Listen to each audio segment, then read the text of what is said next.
નમસ્કાર, YNN ન્યૂઝમાં આપનું સ્વાગત છે। સમાચારમાં વાત કરીએ તો આંતરરાષ્ટ્રીય હિન્દુ પરિષદ, રાષ્ટ્રીય બજરંગ દળ, રાષ્ટ્રીય મહિલા પરિષદ ઓજસ્વીની દેશમાં જમ્મુ કાશ્મીર, પશ્ચિમ બંગાળ, વિવિધ રાજ્યોમાં જેહાદી અને આતંકવાદીઓ દ્વારા હિન્દુઓની નિર્મમ હત્યા કરવામાં આવી છે। ભારે સૂત્રોચ્ચાર તથા બેનરો સાથે જેહાદી અને આતંકવાદીઓ દ્વારા હિન્દુઓની હત્યા કરવામાં આવી છે, તેના વિરોધમાં કલેક્ટરને આવેદનપત્ર આપવામાં આવ્યું।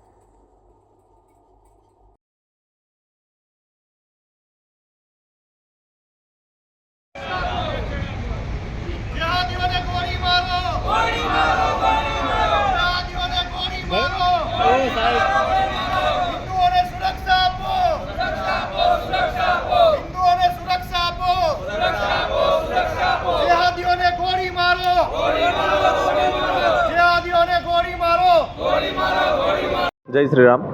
અમે આંતરરાષ્ટ્રીય હિન્દુ પરિષદ, રાષ્ટ્રીય બજરંગ દળ, રાષ્ટ્રીય મહિલા પરિષદ તથા ઓજસ્વીનીના કાર્યકર્તાઓ આજે વડોદરા કલેક્ટર કચેરી ખાતે આવ્યા છે। માનનીય પ્રધાનમંત્રીશ્રીને સંબોધીને અમે આજરોજ આવેદનપત્ર આપ્યું છે।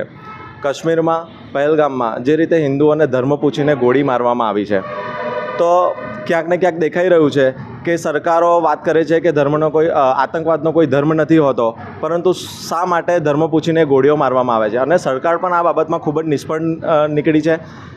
આ રીતની જે પણ ઘટનાઓ દેશના ખૂણે ખૂણે બની રહી છે, પશ્ચિમ બંગાળમાં બની રહી છે, ક્યાંય સરકાર હિન્દુઓને પ્રોટેક્શન આપી શકતી નથી।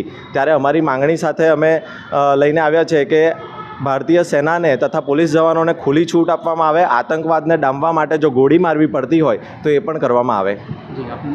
મારું નામ જીતેન પરમાર, મહામંત્રી, આંતરરાષ્ટ્રીય હિન્દુ પરિષદ, વડોદરા મહાનગર। જય Subscribe now and press the bell icon. Never miss an update.